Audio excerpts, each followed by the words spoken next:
وقل جاء الحق وزهق الباطل إن الباطل كان زهوقا. نحمده ونستعينه ونستغفره ونعوذ بالله من شرور أنفسنا ومن سيئات أعمالنا. من يهده الله فلا مضل له ومن يضلل فلا هادي له. وأشهد أن لا إله إلا الله وحده لا شريك له وأشهد أن محمدا عبده ورسوله. يا أيها الناس اتقوا ربكم الذي خلقكم من نفس واحدة وخلق منها زوجها وبث منهما رجالا كثيرا ونساء واتقوا الله الذي تساءلون به والأرحام إن الله كان عليكم رقيبا. يا أيها الذين آمنوا اتقوا الله وقولوا قولا سديدا يصلح لكم أعمالكم ويغفر لكم ذنوبكم ومن يطع الله ورسوله فقد فاز فوزا عظيما. أما بعد فإن خير الحديث كتاب الله وخير الهدي هدي محمد صلى الله عليه وسلم وشر الأمور محدثاتها وكل محدثة بدعة وكل بدعة ضلالة وكل ضلالة في النار. محترم مکرم بزرگان دین، پردہ نشین خواتین اسلام اور حاضرین جمع، اللہ سبحانہ و تعالیٰ کا جو دین ہے، دین اسلام، اس کی کئی خصوصیات ہیں. اس میں ایک بہت ہی اہم اور مایہ ناز خصوصیت کہ اسلام ایک عالمگیر مذہب ہے اور اسلام کے اندر دنیاوی معاملات ہو، اخروی معاملات ہو، تمام کا استیعاب، ہر چیز کو اسلام اپنے اندر مکمل طور پر شامل کر کے ہیں اور اس سے متعلق اس کے ماننے والوں کو مکمل طور پر رہنمائی بھی کر کے ہیں. اور یہی وسیع سوچ اسلام اپنے ماننے والوں کو بھی دیتا ہے. اسلام یہ نہیں کہتا کہ ایک مسلمان بس اپنے بارے میں سوچے، اپنے گھر کے حد تک محدود رہیں. نہیں، اسلام یہی چاہتا ہے کہ اس کے ماننے والے صرف اپنے گھر کا خیال نہ رکھیں، اپنے پڑوسیوں کو بھی دیکھیں. اور اسی طرح عام مسلمانوں کو، اپنی سوسائٹی کو دیکھیں، بلکہ اس سے آگے بڑھ کر کہوں تو ساری انسانیت کا بھی مکمل طور پر خیال رکھیں. یہی اسلام چاہتا ہے. اور اسلام کی تعلیمات اس سے متعلق قدم قدم پر ہمیں سکھاتی ہیں کہ ہمیں بس اپنی دنیا اور اپنا دیکھ کر اس دنیا سے چلے جانا یہ اسلام نہیں سکھاتا. اسی وجہ سے اللہ سبحانہ و تعالیٰ نے ہمیں اتنا بڑا لقب دیا اس امت کو، کنتم خیر امت اخرجت للناس. اللہ کی طرف سے لقب ہے یہ، کیا کہ تم خیر امت ہو، بہترین امت ہو. تمہاری صفت کیا ہے؟ تم صرف اپنا نہیں سوچتے، مسلمانوں کا چھوڑو، آپ غیر مسلموں کا بھی سوچتے ہو کہ وہ بھی جو ہے جہنم نہ جائے، وہ بھی جو ہے اللہ سبحانہ و تعالیٰ کی نافرمانی کر کے جو ہے جہنم رسید نہ ہو. ہم کیسے بھی اسے بھی بچا لیں. کیوں؟ تأمرون بالمعروف وتنہون عن المنکر، یہ صفت ہمارے اندر پائی جاتی ہے. تو ان باتوں سے ہمیں ایک بات صاف طور پر معلوم ہوتی ہے کہ اسلام سکیڑا ہوا مذہب نہیں ہے. اسلام جو ہے گھر تک محدود رہنے والا مذہب نہیں ہے. اسلام اپنی ذات تک محدود رہنے والا مذہب نہیں ہے. اسلام بہت وسیع ہے. اسلام کہتا ہے جو آپ کے پاس فیض ہے وہ دوسروں تک بھی پہنچاؤ. اسلام کہتا ہے کہ آپ کے پاس جو صلاحیت ہے اس سے دوسروں تک بھی جو ہے نا فائدہ پہنچنا چاہیے. لیکن آج بڑے افسوس کے ساتھ کہنا پڑتا ہے کہ مسلمان دنیا دار لوگوں کو دیکھ کر، یا پھر آج کل جس حساب سے ہماری سوسائٹی اپنے معاملات میں رویہ اختیار کر رہی ہے، ان تمام چیزوں کو دیکھ کر مسلمانوں کا بھی یہ مزاج ہو گیا ہے کہ بس ہم اپنی دنیا میں مست رہیں گے، ہم اپنی دنیا میں مست رہیں گے، دنیا میں لوگوں کے ساتھ کیا ہو رہا ہے، مسلمانوں کے ساتھ کیا ہو رہا ہے، ہمارے پڑوس کے ساتھ کیا ہو رہا ہے، بلکہ اس سے آگے بڑھ کر کہوں یہ غلط نہیں ہے کہ ہمارے خاندان میں کیا ہو رہا ہے، میرے سگے بھائی کے ساتھ کیا ہو رہا ہے، مجھے اس کی کوئی پرواہ نہیں.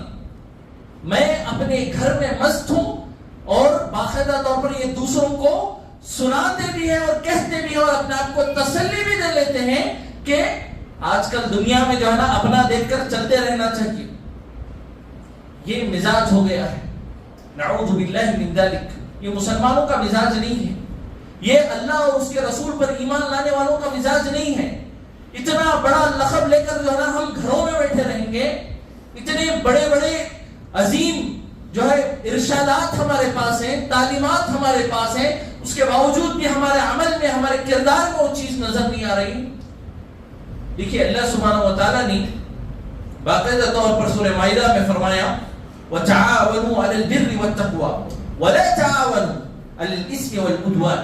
اللہ سبحانہ و تعالیٰ نے اس میں حکم دے رہا ہے. حافظ ابن کثیر رحمہ اللہ فرماتے ہیں کہ اللہ یہاں حکم دے رہا ہے کہ تمہیں باقاعدہ طور پر آگے بڑھ کر ہر اچھے کام میں مسلمانوں کا حصہ ہونا چاہیے اور ہر برے کام میں سے جو ہے نا آپ کو پیچھے اپنا ہاتھ ہٹانا چاہیے. یہ مسلمانوں کا مزاج ہے، بلکہ مسلمانوں کی صفت ہونی چاہیے. لیکن ہمارا معاملہ ایسا نہیں ہے. چاہے اچھا کام ہو، کسی کو ساتھ دینے کا کام ہو، کوئی مصیبت میں ہو، ہمیں بس جو ہے خبریں پڑھنا اور خبریں جاننا اور اپنے حد تک محدود رہ جانا، ہمارے دائرے سے باہر نہیں نکلنا، کچھ دوسروں کے لیے تکلیف نہیں اٹھانا، یہ مزاج بن گیا ہے. اور آج ہماری سوسائٹی بھی یہی ہے مکمل طور پر. بازو پڑوس میں اگر کچھ حادثہ ہو جائے ہم بالکل جانے کے لیے تیار نہیں، بالکل جو ہے آگے بڑھ کر کچھ مدد کرنے کے لیے تیار نہیں. کیوں؟ ذمہ داری ہمارے سر پر آ جائے گی. میرے بھائیوں، اگر آپ سوچیں ان تعلیمات کو رکھ کر اگر آپ آگے بڑھیں گے تو اللہ آپ کا ہاتھ چھوڑ دے گا، اللہ آپ سے ذمہ داری اٹھا لے گا. کیا ہمارا ایمان اتنا بھی نہیں ہے کہ ہمارے خالق کے تعلیمات پر عمل کرتے ہوئے، اس پر مکمل یقین کرتے ہوئے اگر ہم آگے بڑھیں گے مدد کرنے کے لیے، کسی کا ساتھ دینے کے لیے آگے بڑھیں گے تو اللہ کی مدد نہیں آئے گی؟ بالکل آئے گی. لیکن ہمیں اس پر ایمان رہنا چاہیے. ایمان رہ کر جو ہے ہمیں آگے بڑھ کر مکمل طور پر مدد کرنا چاہیے. دیکھیے سبحان اللہ، رسول اللہ صلی اللہ علیہ وسلم کی احادیث، کون سی حدیث ہم پڑھیں اور کن حدیثوں کو ہم چھوڑیں. اس باب میں مسلمانوں کو جوڑنے کے باب میں مسلمان ایک دوسرے مسلمان کا خیال رکھیں، ایک دوسرے مسلمان کی ضروریات کو سمجھیں، اس کی مشکل کو اپنی مشکل سمجھیں. اس باب میں کتنی روایتیں ہیں سبحان اللہ. کئی خطبے کافی ہیں اس باب میں اگر ہم پڑھنا چاہیں تو. میں چند روایتیں آپ لوگوں کے سامنے پیش کرتا ہوں. صحیح بخاری اور مسلم کی روایت ہے. ابو موسیٰ الاشعری رضی اللہ عنہ فرماتے ہیں کہ رسول اللہ صلی اللہ علیہ وسلم نے فرمایا، جیسے چھوٹے بچوں کو سمجھاتے ہیں اس طرح رسول اللہ صلی اللہ علیہ وسلم ہمیں سمجھا رہے ہیں. دیکھیے رسول اللہ صلی اللہ علیہ وسلم فرماتے ہیں المؤمن للمؤمن کالبنیان. ایک مومن ایک دوسرے مومن کے لیے ایک عمارت کے مانند ہے، ایک بلڈنگ کے مانند ہے. یشد بعضہ بعضا، وہ ایک دوسرے کو جو ہے تقویت پہنچاتے ہیں، وہ ایک دوسرے کو جو ہے مکمل طور پر ساتھ کرتے ہیں. جیسے بلڈنگ میں ہر ایک اینٹ اپنی دوسری اینٹ کو مکمل طور پر ساتھ دے رہی ہے، تقویت پہنچا رہی ہے. اس کی مثال دے کر رسول اللہ صلی اللہ علیہ وسلم نے بتایا. اور اس کے بعد آگے صحابی رسول فرماتے ہیں وَشَبَكَ بَيْنَ أَصَابِعِهِ. رسول اللہ صلی اللہ علیہ وسلم جو ہے اس طرح دونوں اپنی انگلیاں ملا لیتے ہیں، ملا کر جو ہے نا بتاتے ہیں سامنے والوں صحابہ کو، یہ پیغام دیتے ہیں کہ ہماری قوم جو ہے اس طرح ہونی چاہیے، ایک دوسرے کے سپورٹ میں کھڑے ہو جانا چاہیے. اس کے گھر کا معاملہ نہیں، ہمارے گھر کا معاملہ ہے. یہ مزاج اور یہ پیغام ہمیں دینا چاہیے سامنے والے کو. جب کوئی پریشانی ہو، کوئی مصیبت آ جائے تو فوراً جو ہے یہ ان احادیث کو ہمیں مکمل طور پر یاد رکھنا چاہیے. ایک مومن کی مثال رسول اللہ صلی اللہ علیہ وسلم نے اسے ایمان سے جوڑ دیا کہ اگر آپ ایک مومن ہو، اللہ پر ایمان رکھتے ہو، رسول پر ایمان رکھتے ہو، تو آپ کی یہ صفت ہونی چاہیے. آپ جو ہے باقاعدہ طور پر ایک مومن کو مشکل میں دیکھ کر، مصیبت میں دیکھ کر آپ پیچھے نہیں ہٹو گے، آپ آگے بڑھ جاؤ گے. آپ کے جذبات اور آپ کے جو ہے بحیثیت انسان کیا مزاج ہے وہ چھوڑ دیجئے اپنی جگہ. بحیثیت ایک مومن آپ کا ایمان جو ہے گوارا نہیں کرے گا کہ آپ گھر میں بیٹھے رہیں. آپ کو فوراً جو ہے اس کی مدد میں فوراً چلے جانا چاہیے. یہ ایمان کا تقاضا ہے. انسانیت تو چھوڑیے دور کی بات, ایمان کا تقاضا ہے. ہمیں سب سے پہلے ہمارے لیے جو ہے ایمان اور اسلام پیارا ہے, اس ناحیے سے ہمیں جو ہے نا فوراً آگے بڑھ جانا چاہیے. دیکھیے اسی کی جو ہے ایک اور مثال میں آپ لوگوں کے سامنے پیش کرتا ہوں. نعمان ابن بشیر رضی اللہ عنہ اس حدیث کے راوی ہیں. وہ فرماتے ہیں کہ مثل المؤمنین, رسول اللہ صلی اللہ علیہ وسلم نے فرمایا مثل المؤمنین فی توادہم وتراہمہم وتعاطفہم مثل الجسد. رسول اللہ صلی اللہ علیہ وسلم نے فرمایا کہ مومنین کی مثال آپس میں کیسی ہے؟ ایک دوسرے کے تعلق سے رحم کرنے کے معاملے میں, ایک دوسرے کا ساتھ دینے کے معاملے میں, ایک دوسرے کے لیے آگے بڑھنے کے معاملے میں کیسی ہے؟ کل جسد, ایک جسم کی طرح ہے, ایک جسم کی طرح ہے. میں نے شروعات میں بتایا کیسی پیاری پیاری مثالیں دے کر رسول اللہ صلی اللہ علیہ وسلم سمجھا رہے ہیں. کبھی جب عمارت کی اور یہاں رسول اللہ صلی اللہ علیہ وسلم نے کتنی عظیم بات کہہ دی, ایک جسم کے مانند ہے, ایک جسم کے مانند ہے. اذا اشتكى منه عضو, اگر ایک اس کا عضو جو ہے ایک حصہ جسم کا اگر کچھ تکلیف میں رہتا ہے تداعى له سائر الجسد, مکمل طور پر سارا جسم جو ہے نا اس درد کو محسوس کرتا ہے, اس تکلیف کو محسوس کرتا ہے. میرے بھائیوں یہ مثال دے کر رسول اللہ صلی اللہ علیہ وسلم ہمیں بتا رہے ہیں کہ آپ لوگوں کو ایک جسم کی طرح ہونا چاہیے. اگر ہمارے ایک انگلی کو بھی جو ہے نا کچھ تکلیف پہنچ جائے تو ہم کیا دیکھ کر خاموش بیٹھ جائیں گے, دیکھ کر جو ہے نا دو تسلی کے کلمات کہہ کر آگے بڑھ جائیں گے؟ نہیں, ہم اس کے لیے فوراً سولوشن تلاش کریں گے. ہم کیا کر سکتے ہیں اس انگلی کے درد کو کم کرنے کے لیے؟ دوائی لگائیں گے, زیادہ مسئلہ ہے تو ڈاکٹر کے پاس جائیں گے. یہی مسئلہ جو ہے ہمارے ایک مومن بھائی کے ساتھ ہونا چاہیے. وہ کوئی الگ نہیں, ہمارے جسم کا حصہ ہے. رسول اللہ صلی اللہ علیہ وسلم فرما رہے ہیں وہ کوئی جدا چیز نہیں. ہم جانتے ہیں نہیں جانتے, ہم پہچانتے ہیں ہمارے خاندان کا ہے, کوئی بھی کیوں نہ ہو, بس مومن ہے تو ہمارا تعلق ہے. چھوٹے بچے یہ حدیث سناتے ہیں ہم لوگوں کو, المسلم اخو المسلم, لیکن کیا یہ حدیثیں صرف یاد کرنے کے لیے ہے؟ جب بات اخوت ثابت کرنے کی آئے, جب بات بھائی چارے کی ثابت کرنے کی آئے تو ہم پیچھے رہ جائیں, یہ حدیثیں بھول جائیں؟ ہرگز نہیں ہونا چاہیے. رسول اللہ صلی اللہ علیہ وسلم جسم کی مثال دے رہے ہیں. اگر ہمارے جسم میں کوئی چیز چھوٹا کانٹا بھی چھپ جائے تو ہمیں اس کی تکلیف محسوس ہوتی ہے, لیکن وہی ایک بھائی کو کچھ تکلیف محسوس ہو رہی ہے, ہمیں احساس بھی نہیں ہو رہا ہے, ہمیں احساس بھی نہیں ہو رہا ہے. ایسا ہرگز نہیں ہونا چاہیے. دیکھیے ابو ہریرہ رضی اللہ عنہ کی ایک اور بہت ہی عظیم روایت, اس روایت کو اگر سمجھ جائیں گے ہم انشاءاللہ تو حقوق العباد میں کبھی بھی ہم پیچھے نہیں رہیں گے. لوگوں کا تعاون کرنے میں ہم پیچھے نہیں رہیں گے. یہ بہت طویل روایت ہے, اس کی شروعات ہی 3-4 باتیں میں آپ لوگوں کے سامنے بیان کرتا ہوں. ابو ہریرہ رضی اللہ عنہ اس حدیث کے راوی ہیں, وہ فرماتے ہیں کہ رسول اللہ صلی اللہ علیہ وسلم نے فرمایا من نفس عن المؤمن قربة من قرب الدنيا نفس الله عنه قربة من قرب يوم القيامة. رسول اللہ صلی اللہ علیہ وسلم نے اس میں پہلی بات بتائی کہ اگر کوئی انسان, اگر کوئی مسلمان کسی دوسرے مسلمان کی دنیاوی پریشانی کو دور کرتا ہے تو اللہ سبحانہ و تعالیٰ اس کے بدلے میں جو آخرت کی اس کی بڑی بڑی پریشانیاں ہوں گی اس میں سے ایک پریشانی کو دور کریں گے. کتنی عظیم نعمت, ہمیں آج اس کا احساس نہیں ہوگا میرے بھائیوں. کل ہم جا کر جب قیامت میں اللہ کے سامنے کھڑیں گے, جب انبیاء تک پریشان ہو جائیں گے قیامت کی ہولناکیوں کو دیکھ کر, انبیاء بھی کہیں گے بھائی ہمیں ہماری پڑی ہے, نفسی کا عالم رہے گا. کوئی نبی بھی جو ہے نا اپنی قوم کی بات سننے کے لیے تیار نہیں ہے. انبیاء جو سب سے زیادہ متقی ہیں, جن کو جو ہے نا جنت کی گارنٹی مل گئی ہے, ایسے افراد جب پریشان رہیں گے تو ہماری اور آپ کی کیا کیفیت ہوگی اس وقت جو ہے نا یہ چھوٹی سی مدد ہم نے جو کی ہے دنیا میں, ایک چھوٹی سی پریشانی, ہمارے اندر کیا طاقت ہے میرے بھائیوں, ہمارے اندر کیا طاقت ہے, ہم کیا کر دے سکتے ہیں, چھوٹی سی مدد کر سکتے ہیں اتنا ہی. یہ چھوٹی سی مدد کا بدلہ اللہ سبحانہ و تعالیٰ قیامت میں دے گا, ہمیں قیامت کی ایک پریشانی کو دور کرے گا. کتنی عظیم بات. اور اس کے بعد رسول اللہ صلی اللہ علیہ وسلم فرماتے ہیں وَمَن يَسَّرَ عَلَى مُعْسِرٍ يَسَّرَ اللَّهُ عَلَيْهِ فِي الدُّنْيَا وَالْآخِرَةِ. یہ دیکھیے اور عظیم خوشخبری، جو کسی تندرست کو کوئی مشکل میں ہے اس کی مشکل کو آسان کر دیتا ہے، تو اللہ سبحانہ و تعالیٰ اس کی دنیاوی اور اخروی دونوں مشکلات کو آسان کرے گا، دونوں مشکلات کو آسان کرے گا. سبحان اللہ. پہلی روایت میں تو جو ہے، پہلی بات میں تو رسول اللہ صلی اللہ علیہ وسلم نے فرمایا بس اخروی، پھر دوسری جملے میں رسول اللہ صلی اللہ علیہ وسلم فرما رہے ہیں دنیاوی پریشانی کو بھی حل کریں گے اور آخرت کی بھی پریشانی. اور کس کا وعدہ ہے یہ؟ اللہ کا وعدہ ہے.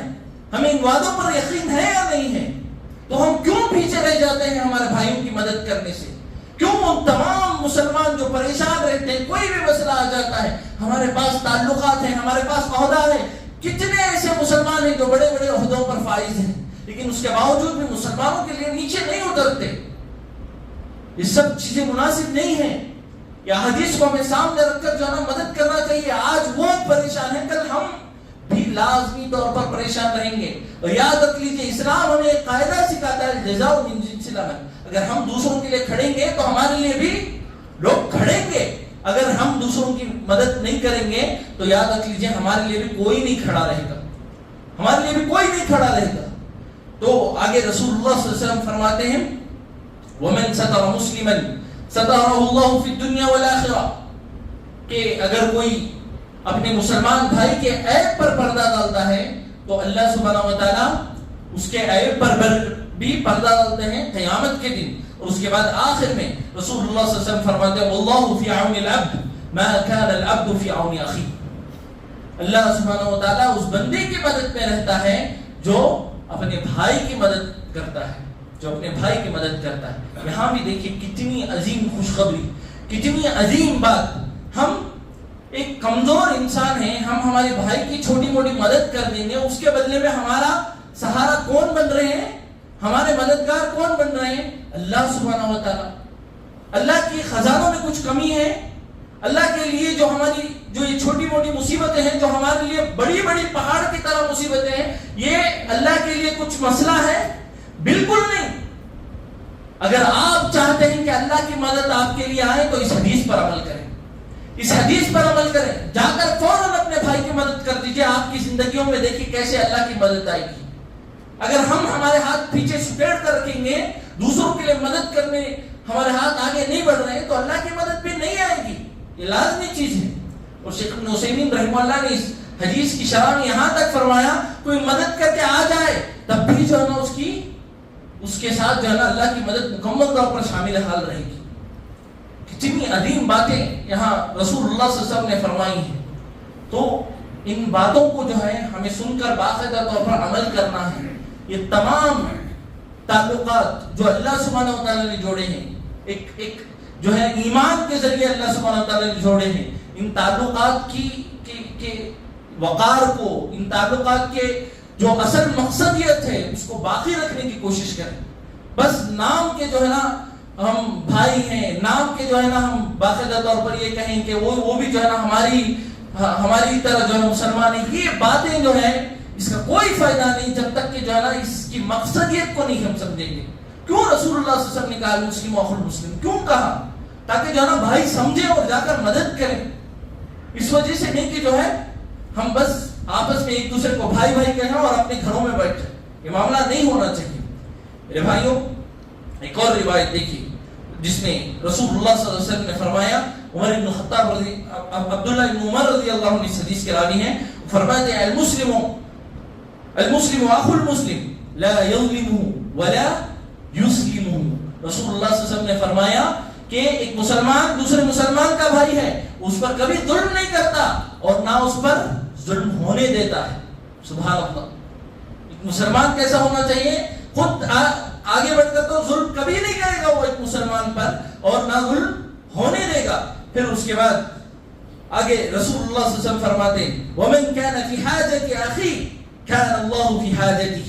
جو کسی دوسرے مسلمان کی کوئی بھی پریشانی کو دور کرتا ہے اللہ سبحانہ و تعالیٰ اس کی پریشانی کو دور کر دیتے ہیں. وَمَنْ فَرَّجَ عَنْ مُسْلِمٍ كُرْبَةً فَرَّجَ اللَّهُ عَنْهُ كُرْبَةً مِنْ كُرَبِ يَوْمِ الْقِيَامَةِ. یہاں بھی رسول اللہ صلی اللہ علیہ وسلم نے وہی بتائی. کوئی مشکل میں پھنس گیا ہے، جا کر ہم جو ہے اس کے لیے کوئی راستہ نکال دیں. کوئی جو ہے آسانی کر دے تو اللہ سبحانہ و تعالیٰ قیامت کے دن جو ہے وہ مکمل طور پر ہمیں بدلہ دیتے ہوئے ہمارے لیے مکمل طور پر آسانی کرے گا. میرے بھائیوں خود رسول اللہ صلی اللہ علیہ وسلم کا عمل دیکھیے آپ اٹھا کر. رسول اللہ صلی اللہ علیہ وسلم کوئی معمولی انسان تھے, کوئی معمولی, اتنی عظیم ذمہ داری آپ پر. آج ہم جو ہے نا ہم بیزی ہیں, ہم مصروف ہیں, ہمارے ہی کاموں کے لیے جو ہے نا ہمیں وقت نہیں مل رہا ہے, ہم دوسروں کا کیسے ساتھ دیں. میرے بھائیوں 24 سال کی مدت میں رسول اللہ صلی اللہ علیہ وسلم نے کتنے عظیم کارنامے انجام دے دیے ہیں. اتنی بڑی ذمہ داری آپ پر. پہلی وحی جب نازل ہوئی تو آپ صلی اللہ علیہ وسلم جو ہے دم ملونی کہہ دیں کہ مجھے چادر اڑاؤ. آپ صلی اللہ علیہ وسلم مکمل طور پر اندر سے ہل گئے ہیں. کیوں؟ اس جبرائیل علیہ السلام کو دیکھ کر ڈر گئے تھے؟ بالکل نہیں. وہ خوف چھوٹا ہے جو ذمہ داری کا خوف تھا, جو اتنا بڑا مسئلہ آپ کے اوپر آیا ہے کہ ساری امت کو جو ہے نا یہ پیغام پہنچانا ہے. اس ذمہ داری کو لے کر آپ صلی اللہ علیہ وسلم خوب پریشان ہو گئے تھے. اس کے باوجود بھی جو ہے رسول اللہ صلی اللہ علیہ وسلم اتنا بڑا کام ہے آپ کا, اس کے باوجود بھی رسول اللہ صلی اللہ علیہ وسلم برابر لوگوں کی مدد کر رہے ہیں, برابر لوگوں کے ساتھ جا کر کھڑے ہو رہے ہیں, برابر مظلوم کا جو ہے نا ہاتھ تھام رہے ہیں, داڑھی کو پکڑ رہے ہیں. یہ تمام معاملات وہی پہلی وحی کی مثال لے لیجیے آپ. جیسے رسول اللہ صلی اللہ علیہ وسلم خدیجہ رضی اللہ عنہ کے پاس پہنچتے ہیں اور دم کہتے ہیں کہ مجھے چادر اڑاؤ, میرا معاملہ میں بہت پریشان ہو گیا ہوں. یہاں تک رسول اللہ صلی اللہ علیہ وسلم نے کہہ دیا لقد خشیت علی نفسی, مجھے میری جان جانے کا تک ڈر ہے. اتنا زیادہ رسول اللہ صلی اللہ علیہ وسلم پریشان ہو گئے. تو خدیجہ رضی اللہ عنہ نے کیا تسلی دی. خدیجہ رضی اللہ عنہ کے تسلی کے جو کلمات تھے وہ سنیے آپ. جو ہے کلا, پہلا جملہ خدیجہ رضی اللہ عنہ فرماتی ہرگز نہیں, آپ کو کچھ نہیں ہوگا. فواللہ لا یخزیک اللہ, اللہ سبحانہ و تعالی اللہ کی قسم آپ کو ضائع نہیں کرے گا. کیوں؟ انک لتصل الرحم, اور اسی طرح وتحمل الکل وتقری الضیف وتعین علی نواب الحق. آپ جو ہے ایک کمزور کا ساتھ دینے والے ہیں, آپ جو ہے مہمان کی تکریم کرنے والے ہیں, آپ ہمیشہ حق بولنے والے ہیں, اور اسی طرح آپ جو ہے مکمل طور پر اگر کوئی حق بجانب ہے اس کے ساتھ جا کر کھڑے ہونے والے ہیں آپ. یہ سب کیا ہے؟ یہ اخلاق ہے, رسول اللہ صلی اللہ علیہ وسلم کا کردار ہے. اتنی بڑی ذمہ داری ہونے کے باوجود رسول اللہ صلی اللہ علیہ وسلم کا یہ معاملہ نبوت سے پہلے بھی تھا اور نبوت کے بعد بھی تھا. کتنے مسائل میں رسول اللہ صلی اللہ علیہ وسلم باقاعدہ طور پر جا کر صحابہ کے ساتھ کھڑے ہو رہے ہیں, صحابہ کے مسائل کو حل کر رہے ہیں, مکمل طور پر آگے بڑھ کر. رسول اللہ برداشت نہیں ہوتا تھا رسول اللہ صلی اللہ علیہ وسلم کو. ایک مرتبہ ایک قافلہ آیا, آپ صلی اللہ علیہ وسلم ان کی حالت دیکھ کر آپ کا چہرہ بدل گیا. فوراً آ کر ممبر پر آ کر جو ہے کھڑے ہو کر تمام صحابہ کو کہا کہ جو ہے جو کچھ ہے سب نکالو. آپ صلی اللہ علیہ وسلم کو برداشت نہیں ہوتا کہ کوئی مسلمان جو ہے نا کوئی پھٹے جو ہے کپڑوں میں ہیں, ان کے لیے کھانا نہیں ہے, یہ آپ صلی اللہ علیہ وسلم کو برداشت نہیں ہوا کرتا تھا. جبکہ آپ کے گھروں میں 2 مہینوں تک چولہا نہیں جلتا تھا. اس کے باوجود بھی جو ہے نا رسول اللہ صلی اللہ علیہ وسلم کو دوسروں کی تکلیف برداشت نہیں ہوا کرتی تھی.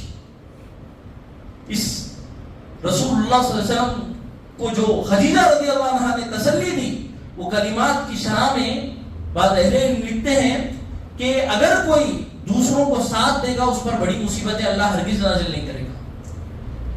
دوسروں کو اگر کوئی ساتھ دے گا, ہمیشہ دوسروں کا خیال رکھ کر جو چلتا ہے, اللہ اس پر بڑی مصیبتیں نازل نہیں کرے گا.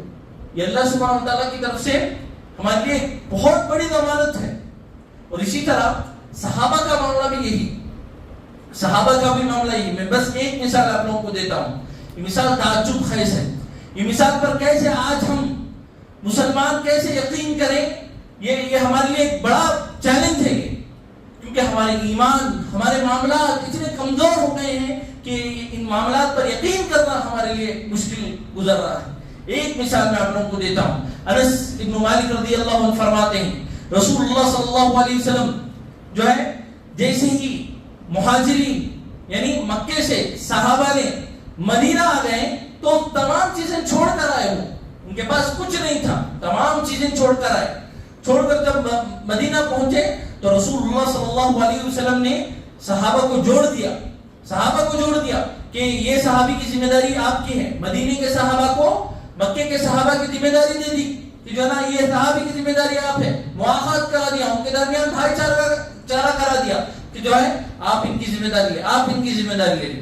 تو ہوا کیا، قدیم الینا عبد الرحمن ابن عوف رضی اللہ عنہ جو ہے آتے ہیں مدینہ، اور رسول اللہ صلی اللہ علیہ وسلم کیا کرتے ہیں، آخر رسول اللہ صلی اللہ علیہ وسلم بینہ وبین سعد بن ربیع اور عبد الرحمن ابن عوف کے درمیان جو ہے نا مواخات کرا دیتے ہیں رسول اللہ صلی اللہ علیہ وسلم، ان دونوں کو بھائی بنا دیتے ہیں اور کہتے ہیں کہ جو ہے سعد بن ربیع آپ کو جو ہے مکمل طور پر عبد الرحمن ابن عوف کی ذمہ داری لینی ہے۔ تو سعد رضی اللہ عنہ وہ جا کر کہتے ہیں کہ عبد الرحمن ابن عوف سے، علمت الانصار انی من اکثرها مالا، کہ انصار جانتے ہیں کہ میں ان میں کا سب سے بڑا مالدار ہوں۔ کون؟ سعد ابن ربیع کہہ رہے ہیں عبد الرحمن ابن عوف کو کہ انصار میں سب سے زیادہ مال اور دولت میرے پاس ہی ہے، اور یہ انصار جانتے ہیں، تو میں کیا کروں گا، سأقسم مالی بینی و بینک، میں پورے مال کو لوں گا اور اس کے 2 حصے کروں گا، اور ایک حصہ مکمل طور پر آپ کو دے دوں گا اور دوسرا حصہ میں رکھ لوں گا۔ سمجھ میں آ رہی یہ بات؟ سبحان اللہ، رسول اللہ صلی اللہ علیہ وسلم نے صرف مدد کرنے کا حکم دیا، اتنی بڑی بات کہ پورا مال لے کر جو ہے اس کے 2 حصے کر دوں گا اور مکمل ایک حصہ آپ کو دے دوں گا، اور ایک حصے میں لے کر جو ہے نا میری زندگی چلا لوں گا۔ اور اس کے بعد اگر یہ بات تعجب کر رہی ہے تو اس کے بعد والی بات سنیے، سبحان اللہ، وہ فرماتے ہیں ولی امراتان، میری 2 بیویاں ہیں، فانظر اعجبہما، آ کر دیکھ لو، جو آپ کو پسند آئے میں اس سے طلاق دے دوں گا، آپ جو ہے اس سے جو ہے مدت مکمل ہونے کے بعد، عدت مکمل ہونے کے بعد آپ شادی کریں۔ سبحان اللہ، صحابہ کا ایثار، صحابہ کا ایک دوسرے کے لیے تعاون کا معاملہ، یہ کیسے ہم جو ہے ہم خود اس کو تسلیم کریں اور کیسے ہم اس خود یہ تمام چیزوں کو جو ہے نا سمجھیں، یہ تمام چیزیں جو ہے نا ہمارے لیے ایک تعجب کی بات ہو گئی ہے، کیونکہ ہم عمل نہیں کر رہے ہیں۔ یہ معاملہ ہمارے لیے جو ہے نیا مسئلہ بن گیا ہے، جبکہ تمام صحابہ کا یہی معاملہ تھا، تمام صحابہ کا۔ ابو طلحہ انصاری رضی اللہ عنہ وہ اپنے بچوں کو بھوکا سلا رہے ہیں، بھائی ایک مہمان رسول کو کھلانے کے لیے اپنے بچوں کو بھوکا سلا رہے ہیں۔ اللہ نے آیت نازل کر دی فَيُؤْثِرُونَ عَلَىٰ أَنفُسِهِمْ وَلَوْ كَانَ بِهِمْ خَصَاصَةٌ، کتنی بھی تکلیف ہو بھائی یہ صحابہ جو ہے نا آگے بڑھ جاتے ہیں، یہ صحابہ جو ہے نا ایثار کا پہلو ہی بتاتے ہیں، دوسروں کا ہی خیال رکھتے ہیں۔ یہ صحابہ کا معاملہ تھا۔ میرے بھائیوں، یہ تمام باتیں بتانے کا مقصد یہی ہے کہ ہمیں مسلمانوں کو ایک دوسرے کے لیے کھڑے ہونا ہے، ایک دوسرے کا ساتھ دینا ہے۔ سب سے پہلے گھر سے شروع کریں، اپنے گھر والوں کا ساتھ دیں، اپنے جو ہے نا خاندان والوں کا ساتھ دیں، اپنے پڑوسیوں کا ساتھ دیں، اور اسی طرح جو ہے نا ہمارے معاشرے میں جو بھی مشکلات سے گزر رہے ہیں ان تمام مسلمانوں کا بغیر کسی مفاد کے ان سے کچھ امید مت رکھیے، اللہ دینے والا ہے۔ یہ دنیا کے لوگ بے وفا ہیں، آج آپ کی تعریف کریں گے، کل دوسرا کو کوئی زیادہ مدد کر دے گا تو اس کی تعریف کریں گے۔ ہمیں ان کی تعریفات کی، ان کی شکریہ کی بالکل ضرورت نہیں ہے۔ اتنے بڑے بڑے فضائل ہمارے لیے اللہ نے رکھے ہیں، وہ ہمارے لیے کافی ہیں، تو ہم جو ہے بالکل ان سے کچھ امید رکھے بغیر جو ہے نا ہم جا کر ان کی مکمل طور پر مدد کریں گے۔ اور نہ یہ جو ہے ہمارے اندر یہ جدید یہ ویڈیوگرافی کرنا یا فوٹو لینا، ان تمام کے بغیر، ان تمام سے اوپر اٹھ کر آپ اللہ کی خاطر مدد کریں۔ پھر اس کے بعد دیکھیے انشاءاللہ آپ کی زندگیاں کیسے آسان ہوں گی، آپ کے مسائل کیسے آسان ہوں گے، اور اس کے ساتھ ہی ساتھ ہمارے معاشرے کی بھی جو پریشانیاں ہیں دھیرے دھیرے انشاءاللہ کم ہوگی۔ یہ تمام چیزوں میں جو ہے نا ہمیں آگے بڑھ کر ذمہ داری لینا چاہیے، اور یاد رکھنا چاہیے کہ اللہ ہمارا حامی اور ناصر ہے۔ آخر میں اللہ سبحانہ و تعالیٰ سے دعا ہے کہ اللہ سبحانہ و تعالیٰ ہم تمام مسلمانوں کو ایک دوسرے کے لیے کھڑے ہونے کی توفیق عطا فرمائے، ایک دوسرے کا ساتھ دینے کی توفیق عطا فرمائے، ہر ایک کی پریشانی میں آگے بڑھ کر ان کی پریشانیاں دور کرنے کی توفیق عطا فرمائے۔ جتنے بھی مسلمان ہمارے پریشان حال ہیں، مصیبت زدہ ہیں، ان کی جو بھی مسائل ہیں اللہ سبحانہ و تعالیٰ اس کی قدرت سے ان تمام مسائل کو حل کر دے، ان کے لیے جو ہے آسانیوں کا معاملہ فرمائے۔ جو بھی قرض دار ہیں اللہ سبحانہ و تعالیٰ ان کے قرض کے مسائل کو حل کرے، جو بھی بے گھر ہو گئے ہیں اللہ سبحانہ و تعالیٰ ان کے لیے جلد سے جلد گھروں کا جو ہے مسئلہ حل کر دے. اور اسی طرح اللہ سبحانہ و تعالیٰ سے یہ بھی دعا ہے کہ اللہ سبحانہ و تعالیٰ ہم تمام کو فتنوں سے دور رکھتے ہوئے مکمل طور پر ایمان پر جو ہے ہماری زندگی گزارنے کی توفیق عطا فرمائے، اور جب خاتمہ ہو تو خاتمہ بالخیر ہو. آمین. وآخر دعوانا ان الحمد للہ رب العالمین.